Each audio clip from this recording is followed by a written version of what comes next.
Apocalipse 2, do 1 ao 7, eu vou ler na NVI, os meninos vão colocar aí. Ao anjo da igreja de Éfeso, escreva o seguinte: estas são as palavras daquele que tem as 7 estrelas em sua mão e anda entre os 7 candelabros de ouro. Antes da gente continuar com a leitura, gostaria de explicar para vocês aqui. Sempre que a gente lê Apocalipse, a gente acha que tudo é mirabolante, misterioso, misticismo. Meu Deus, o que são as 7 estrelas? Vai cair na terra. As 7 estrelas aqui estão sendo descritas no capítulo anterior. 7 estrelas são as 7 igrejas espalhadas na Ásia nesse momento. Então 7 estrelas, 7 igrejas. E os 7 candelabros também não é nada misterioso não. Os 7 candelabros são os 7 líderes dessas igrejas. Deu para entender? Sim? Estão comigo? Vamos embora. Ele diz lá: conheço as suas obras. Quem está dizendo aqui, na verdade quem escreveu essa carta aqui está falando sobre alguém. Quem está dizendo essa palavra aqui é Jesus, o próprio Jesus. Conheço as suas obras, o seu trabalho árduo e a sua perseverança. Sei que você não pode tolerar os homens maus, que pôs à prova os que dizem ser apóstolos, mas não são, e descobriu que eles eram impostores. Você tem perseverado e suportado os sofrimentos por causa do meu nome, e não tem desfalecido. Contra você, porém, tenho isto: você abandonou o seu primeiro amor. Lembre-se de onde caiu e arrependa-se. Pratique as boas obras que praticava no princípio. Se não se arrepender, virei a você e tirarei o seu candelabro do lugar dele. Mas há uma coisa a seu favor: você odeia as práticas dos nicolaítas, como eu também as odeio. Aquele que tem ouvidos, ouça o que o Espírito diz às igrejas. Ao vencedor darei o direito de comer da árvore da vida que está no paraíso de Deus. Feche seus olhos nessa noite. Pai, muito obrigado. Nós te agradecemos pela tua palavra. E que isso que disse aqui no final, quem tem ouvidos, ouça o que o Espírito diz às igrejas. Que o Espírito possa falar aqui nessa noite. Nós queremos ouvir a tua voz, Espírito Santo. Fala conosco. No nome de Jesus, amém. Amém? Vamos lá, pessoal. Eu já tive muito medo do livro de Apocalipse, como falei aqui para vocês. Na nossa época, quando se falava assim, abra a Bíblia no livro de Apocalipse, você já amei assim, nossa, vai descer o sarrafo. Hoje nós vamos aprender o que é ser igreja de verdade. Se Jesus não voltar, né? E aí a gente sempre fica nessa questão. Porque o livro do Apocalipse, ele sempre remete a essas coisas. Na verdade, na nossa cabeça fica final dos tempos, últimos dias, a igreja subindo, meu Deus, dragão contra a mulher, a besta que emerge do mar, a guerra, o juízo final, e tudo mirabolante na nossa cabeça. Começa a se formar um filme cinematográfico, ao estilo Marvel, de Jesus descendo sobre os montes, seu cavalo, o diabo lá no meio lá e não conseguindo resistir. De repente a sentença de morte, juízo final, minha vida no telão de Deus. E será que eu vou ser condenado? Condenação eterna? Tudo na nossa época, no livro de Apocalipse, apontava para a nossa vida no telão e a condenação eterna. Não é verdade? Eu estou mentindo aqui ou não? Aqueles que já escutaram sobre o Apocalipse. Porém, nós temos que reconhecer a ciência desse texto e a seriedade que ele aponta para nós. Na verdade, nós podemos enxergar o tanto que esse texto, embora sendo escrito há mais de 1900 anos atrás, como foi escrito esse texto aqui, ele é tão atual quanto o jornal que vai sair amanhã de manhã, que nem foi escrito ainda, que vai ser impresso nessa madrugada. Esse texto aqui é mais atual, porque ele aponta para o cenário da nossa igreja hoje. E nós estamos na série Ativados. E uma igreja que precisa ser ativada é uma igreja que precisa olhar para a palavra de Deus, enxergar a seriedade que ela traz e ver o quão atual ela é hoje. E assim como nós vamos falar, os meninos já colocaram na tela ali, o tema da nossa mensagem de hoje é aprofundando-se no verdadeiro amor.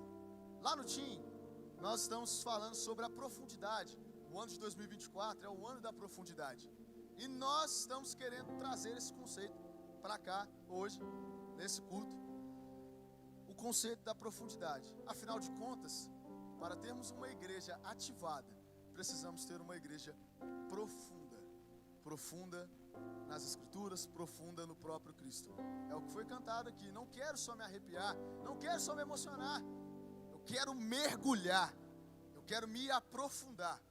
E é sobre isso que nós vamos entender hoje. Qual é o contexto desse texto aqui? Na verdade, a igreja de Éfeso, ela foi fundada, a igreja a qual essa carta aqui é escrita, ela foi fundada por Paulo na sua terceira viagem missionária, lá na cidade de Éfeso, que era um centro industrial enorme no Império Romano, e também um centro religioso muito de referência, uma referência muito importante historicamente para a religião na época do Império Romano. Existia um forte comércio de esculturas, de ídolos, de deuses, vários deuses na cidade, uma cidade completamente idólatra. E também naquela época havia um templo considerado uma das maravilhas do mundo antigo, que era o templo da deusa, entre aspas, Diana, na qual naquele templo, um templo de mármore bonito, gigante, naquele templo se fazia cultos abomináveis, cultos relacionados a orgias, prostituição.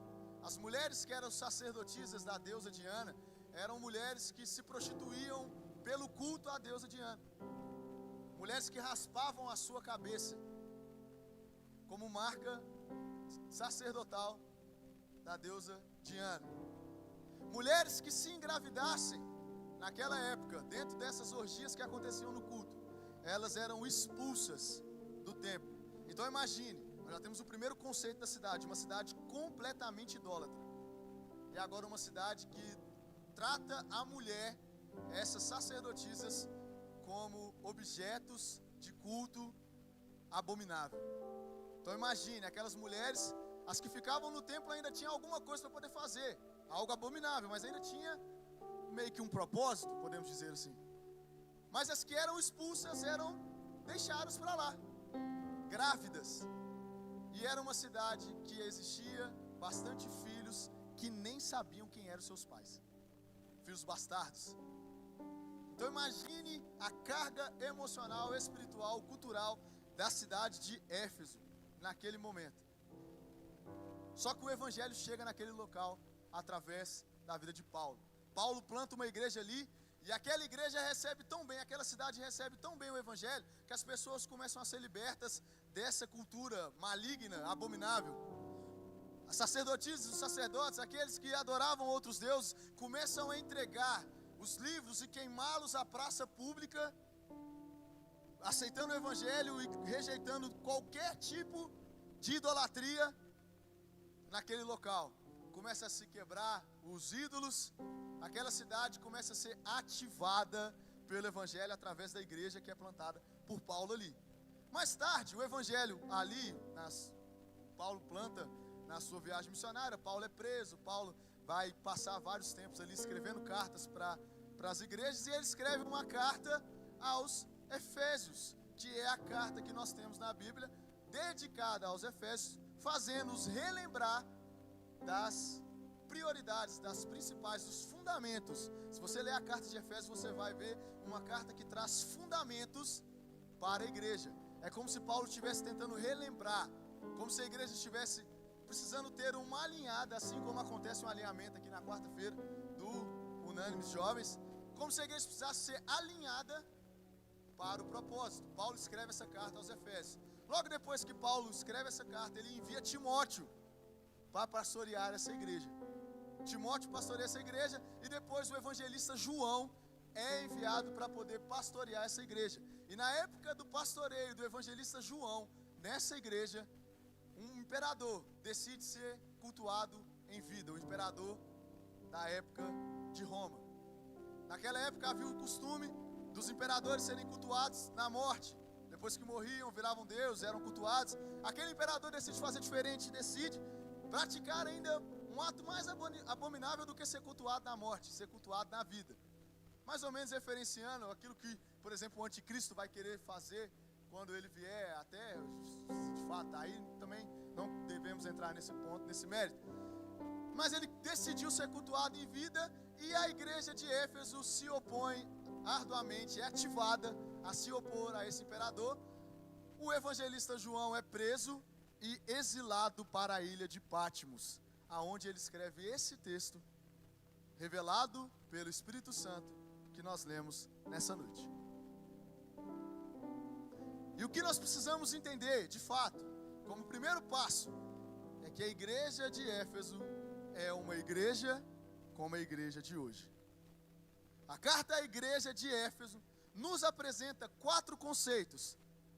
Essa partezinha aqui que nós lemos nos apresenta 4 conceitos que nós vamos dissertá-los nessa noite, interessantíssimos para a nossa reflexão como igreja hoje. Se nós queremos ser ativados na fé, precisaremos olhar para o contexto que essa carta apresenta para a nossa igreja hoje, como uma carta atual, mais atual que o jornal de amanhã. E só avançaremos como corpo se nós ouvirmos as palavras que o Espírito deseja nos dizer e as praticarmos. Como diz aqui no final do texto, quem tem ouvidos, ouça o que o Espírito diz às igrejas. E esse ouvir não é somente o som que passa e é interpretado pela nossa mente, o que dá sinal de escutar. Mas o ouvir, o conceito de escutar que está escrito aqui, vem da palavra praticar. É como se você ouve e pratica. Então quem tem ouvidos, ouve e pratica o que o Espírito diz às igrejas. Semelhantemente, o que Jesus diz na sua passagem aqui na terra, quando ele fala que o homem imprudente é aquele que escuta as suas palavras, é semelhante ao homem que planta a sua casa, que constrói a sua casa sobre a rocha. Pode vir chuva, pode vir temporal, pode vir vento, ela não vai cair. Por quê? Porque ela está alicerçada na rocha. E a rocha que nós alicerçamos a nossa casa é Cristo. Amém?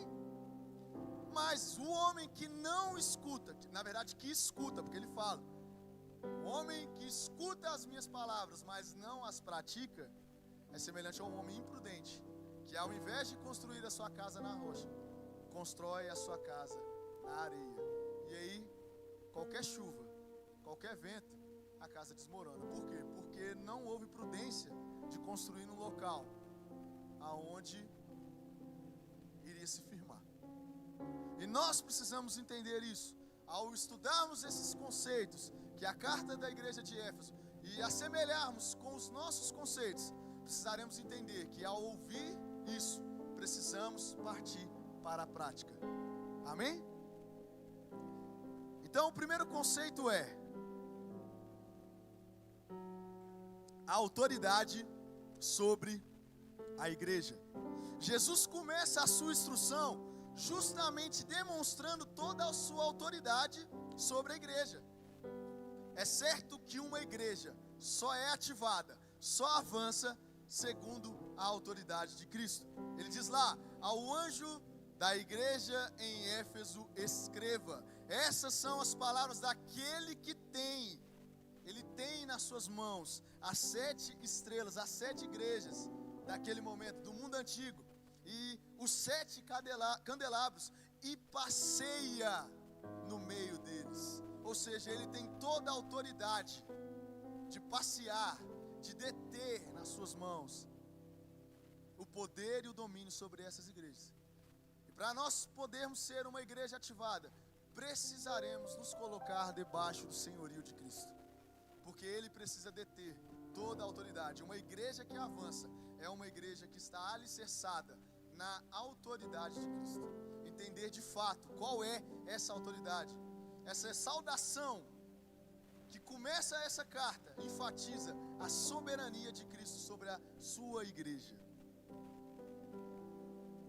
Isso significa que nenhuma situação, quando Cristo detém autoridade sobre a igreja, nenhuma situação pode fugir do controle de fato de Deus. Ah, mas pastor fulano de tal fez isso e aquilo outro, escandalizou. Ah, mas fulano de tal, ministro de louvor, cara cantou, meu Deus, fez aquilo, escandalizou. Essas coisas podem acontecer de fato. E ai daqueles que promoverem um escândalo. Mas isso não significa que o nosso Deus perdeu o controle. Ele detém todo o controle sobre a igreja, porque Ele passeia sobre ela. E nós devemos crer que, como igreja, Cristo passeia entre nós. É essa fé que motiva a igreja a avançar, que motiva a igreja a ser ativada. Nada, ninguém pode fugir realmente do controle de Deus, porque Ele controla todas as coisas. Ele diz: é-me dado todo o poder debaixo dos céus e da terra, portanto vão, porque Ele tem toda a autoridade. Amém? Segundo ponto, vamos seguir adiante no texto. E o segundo ponto nosso é que obras de valor nem sempre vão significar tudo. Com toda a sua autoridade, Cristo reconhece aquilo que a igreja está entregando. Obras de valor. A igreja de Éfeso estava entregando obras de valor. Obras que comunicavam diferença com relação a todo o contexto ideológico, cultural da cidade de Éfeso. Então era uma igreja que se posicionava diferente daquilo que a cidade de Éfeso apresentava, de fato. Eu conheço as suas obras, o seu trabalho árduo, sua perseverança. Sei que você não pode tolerar homens maus, que pôs à prova os que dizem ser apóstolos, mas não são, e descobriu que eles eram impostores. Você tem perseverado e suportado os sofrimentos por causa do meu nome, e não tem desfalecido. As obras são reconhecidas por Cristo. E talvez nós como igreja tenhamos obras que também são reconhecidas por Cristo. Uma igreja que não desfalece, uma igreja que persevera. Meus irmãos, não é fácil. Os meninos chegam aqui, tiram as cadeiras todas do culto, para depois colocar de volta. Todo culto é assim. Vem cá na quarta-feira, passa um alinhamento, faz evangelismo. É uma igreja que persevera. Isso não significa que não há um reconhecimento do próprio Cristo. Ele está colocando as obras aqui em xeque e sabe que a igreja avança. Quem não fica feliz, né, quando tudo está dando certo e talvez alguma coisa falta? De repente na escola você vai tirar um 9,5. 9,5 é melhor que 0. Aqui ele está apontando o 9,5 da igreja de Éfeso. Jesus reconhece a perseverança dessa igreja, uma característica fundamental para quem deseja ter sucesso. Uma igreja perseverante, alguém que é perseverante, certamente é uma pessoa que vai ter sucesso. Quantas vezes eles falam que Thomas Edison errou na lâmpada até acertar e a gente poder ter esses maravilhosos focos de luz aqui? Milhares de vezes, não sei. Quem tem perseverança certamente vai avançar. E mais, Jesus continua dizendo bem sobre a igreja, que ela não tolerava homens maus. E o antídoto que ela passa, que Jesus está passando, é justamente pôr à prova os falsos profetas que se levantavam naquela época. Isso aqui a gente pode abrir um ponto específico na mensagem. Muitas vezes nós questionamos homens e mulheres que estão aí fora, avacalhando o evangelho. Ah, nossa, está avacalhando o evangelho. Escândalos e mais escândalos que acontecem aí no meio cristão, no meio evangélico. Mas quando é que nós estamos nos levantando como igreja para pôr esses homens e mulheres à prova do verdadeiro evangelho? Será que nós como igreja estamos avançando para poder pôr à prova esses homens e mulheres que têm se levantado falsamente contra o evangelho? Ou será que nós estamos falhando em discipulado? Nós estamos falhando em aconselhamento? Uma igreja ativada é uma igreja que levanta-se para pôr à prova, semelhantemente ao que Elias fez contra os profetas de Baal. 40 e tantos profetas de Baal contra Elias, e Elias faz chover do céu fogo que consome o altar. E nós estamos sentados apenas reclamando aos profetas de Baal aí? Ou nós estamos nos levantando como igreja para poder chover fogo no altar? Estou abrindo esse ponto aqui. Ele não tem nem tanto a ver com a mensagem que a gente quer chegar. Mas o antídoto para a nossa igreja é pôr à prova esse evangelho falso, essa graça barata que tem sido pregada aí. E por último, ele diz que a igreja de Éfeso tem suportado sofrimentos por conta do nome de Cristo. Algo que o próprio Jesus disse que era a marca de um cristão consciente, um cristão que avançava, um cristão ativado. Porque ele fala, aquele que sofrer em meu nome, esse é digno de mim. Aquele que deixar o pai, a mãe, esse é digno de mim. Aquele que mostrar as marcas, aquele que tomar a sua cruz e me seguir, esse é digno de mim.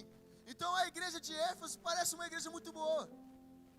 E talvez a nossa igreja também pareça muito boa. Porque sofre em nome. Às vezes está no seu serviço, o pessoal, olha o crente chegando.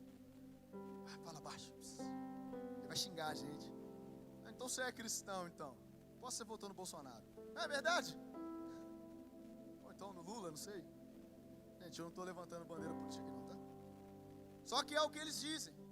E muitas das vezes nós temos esses pequenos sofrimentozinhos por amor ao nome de Cristo. Algo que nem remete talvez o que a igreja de Éfeso sofria. Ou talvez nós temos grandes sofrimentos por amor ao nome de Cristo. Eu vi uma publicação de um dos pastores mostrando quantos cristãos morreram no decorrer dos anos por somente levantarem a bandeira de Cristo. E quantos cristãos estão aí no campo missionário morrendo? Homens e mulheres que decidiram sofrer por nome de Cristo. A igreja de Éfeso parece muito boa. Só que nós vamos chegar no nosso terceiro conceito. Aquele que possui autoridade tem a responsabilidade na repreensão.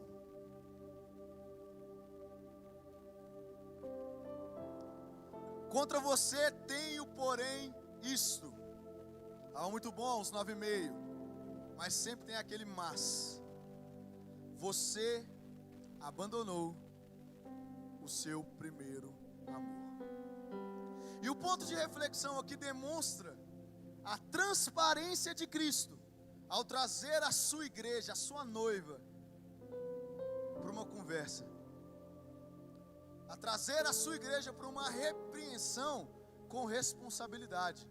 Olha só, você tem caminhado muito certo até aqui, mas tem uma coisa que talvez seja a mais importante, que você precisa parar lá atrás e pensar e retornar. Você abandonou o seu primeiro amor. Jesus está utilizando da sua autoridade com profunda responsabilidade, o maior de todos os exemplos, dizendo sobre o abandono do primeiro amor, algo que ainda é um tabu no nosso meio, algo que ainda foge da nossa verdadeira compreensão. E nós vamos fazer um adendo dentro dessa palavra, que é o tema dessa mensagem, aprofundando-se no verdadeiro amor. Quando nós pensamos no primeiro amor, nós lembramos da conversão, muitas das vezes. O cara está no primeiro amor, converteu agora, está indo na vigília, chama ele na vigília, ele vem. Não dorme, toma vários energéticos para poder viver o verdadeiro de Deus. Ele está no primeiro amor. Cara, você chama ele para poder visitar, então vamos visitar. É na favela, bora. É no presídio, bora. Esse cara está no primeiro amor. Esse cara está vivendo. Chama o cara para poder ir na tarde da bênção. Quem lembra? Os de verdade eu sei quem são. Cadê? Tarde da bênção. O cara poder tocar violão lá. O cara vai. Sabe fazer 2 notas só. Mas ele vai. Porque ele está no primeiro amor. Você chama o cara para tudo na igreja, ele vai. Ele faz. E a gente confunde isso, dizendo que isso é o primeiro amor. E automaticamente na nossa mente, quando a gente pensa que a gente não vai na tarde da bênção, a gente não vai na vigília, a gente não vai no presídio, a gente deixou de viver o primeiro amor.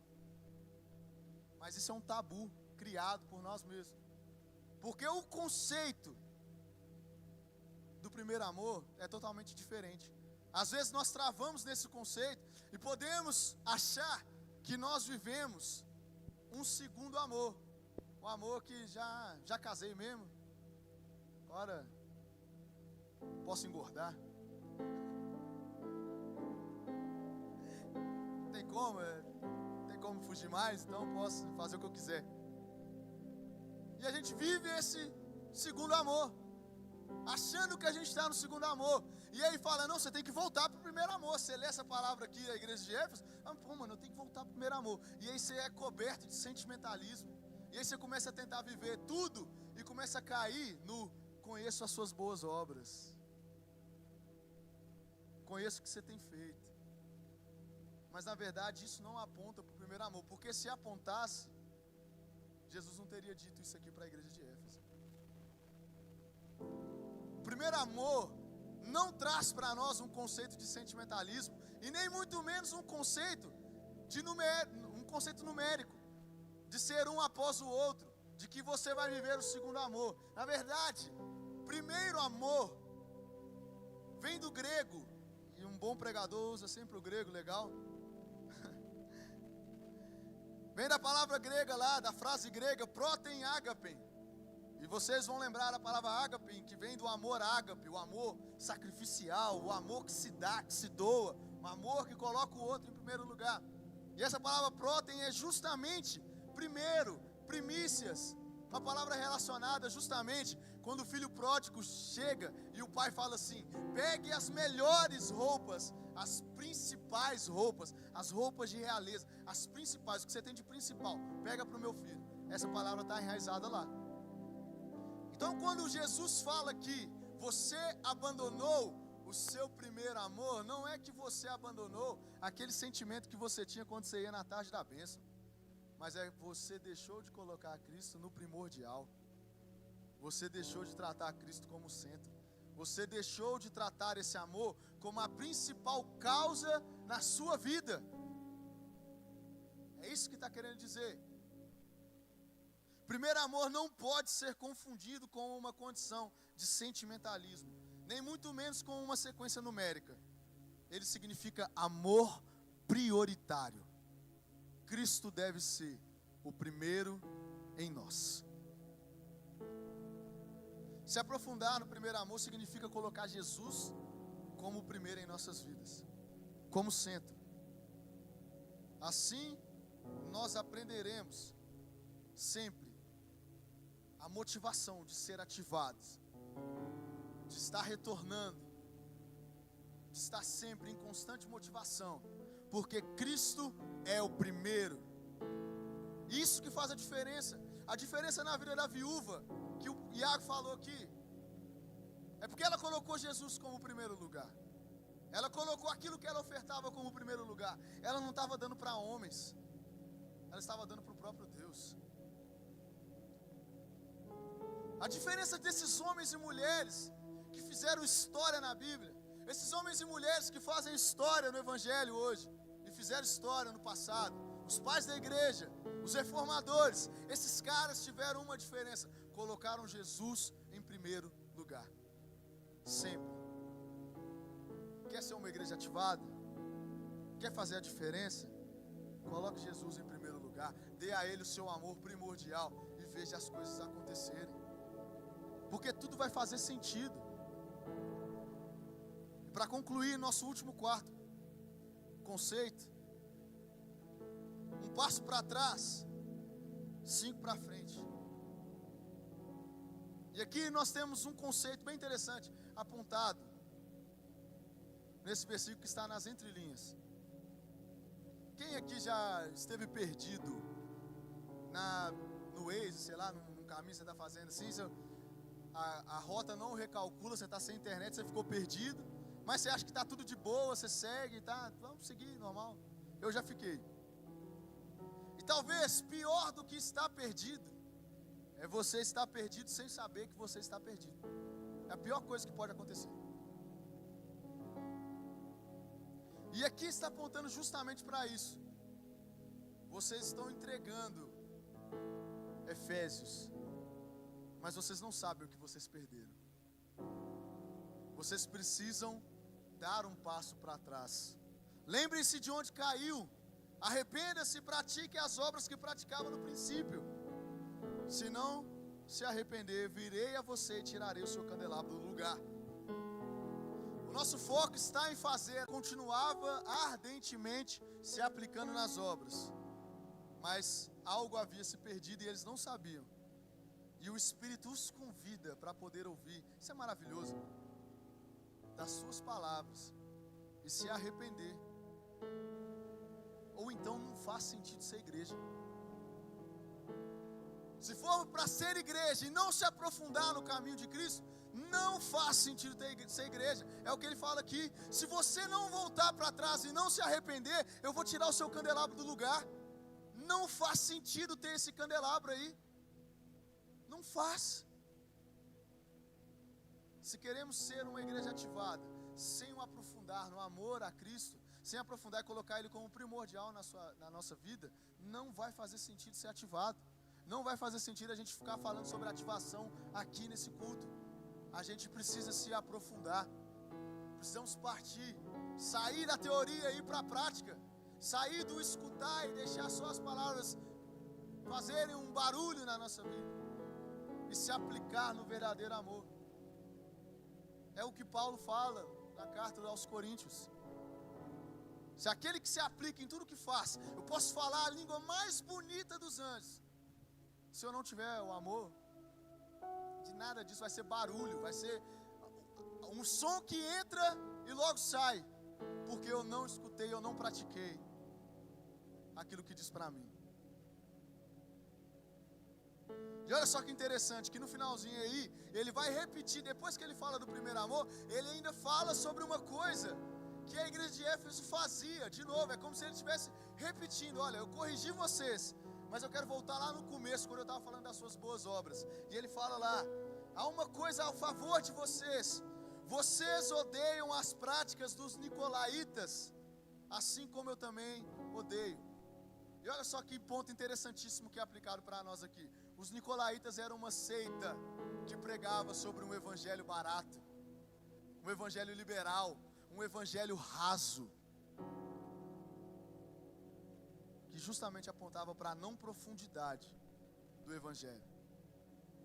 É como se Jesus estivesse dizendo para essa igreja: olha só, vocês têm tudo para poder se aprofundar em mim, porque vocês estão falando sobre isso, vocês estão pregando sobre isso, a teoria de vocês está certinha, porque vocês não gostam do evangelho raso que os nicolaítas estão pregando.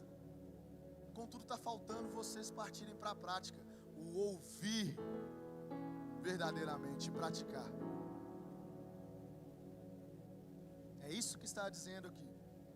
E como conclusão, aquele que tem ouvidos, ouça o que o Espírito diz às igrejas. Ao vencedor eu darei o direito de comer da árvore da vida que está no paraíso de Deus. Aqui é a missão que todo ativado tem que ter como meta: vencer para poder comer da árvore da vida que está no paraíso de Deus. E o Espírito faz o convite para nós nessa noite. E somente aqueles que ouviram botarão isso em prática. Os que ouviram verdadeiramente. Eu e você, como igreja atual.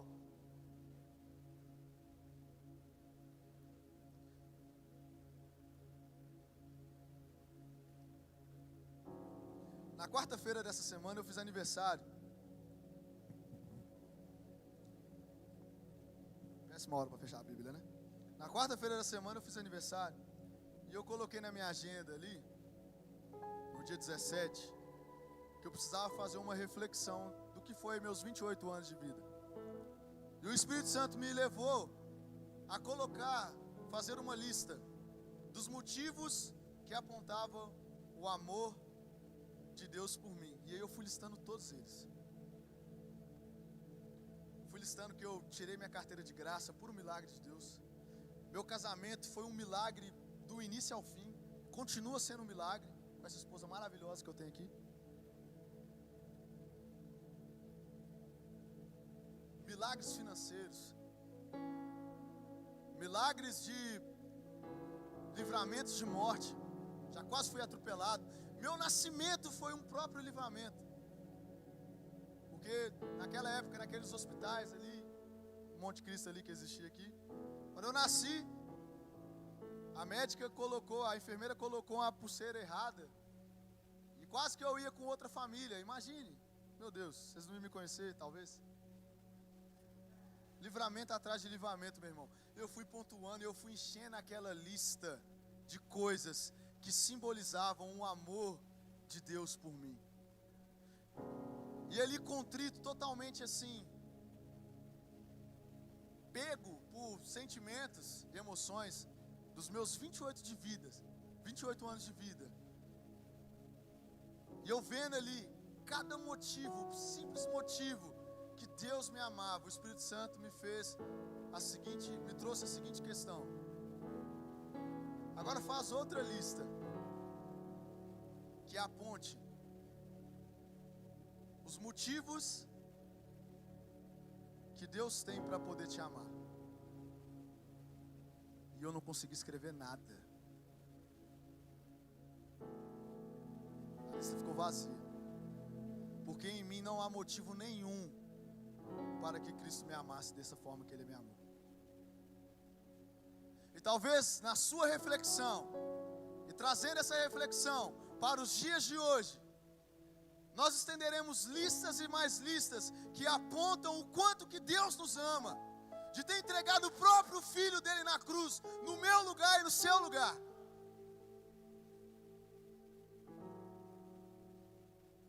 Mas se nós formos achar um motivo sequer,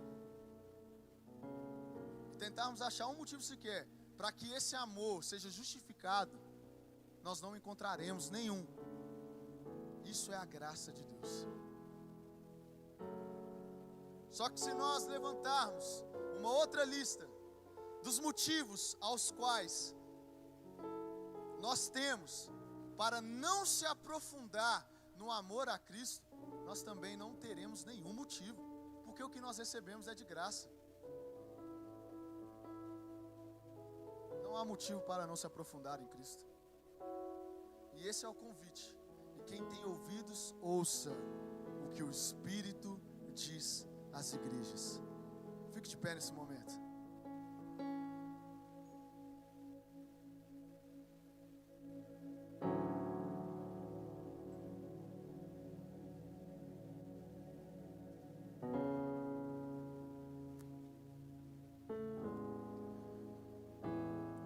Não há motivos para não se aprofundar.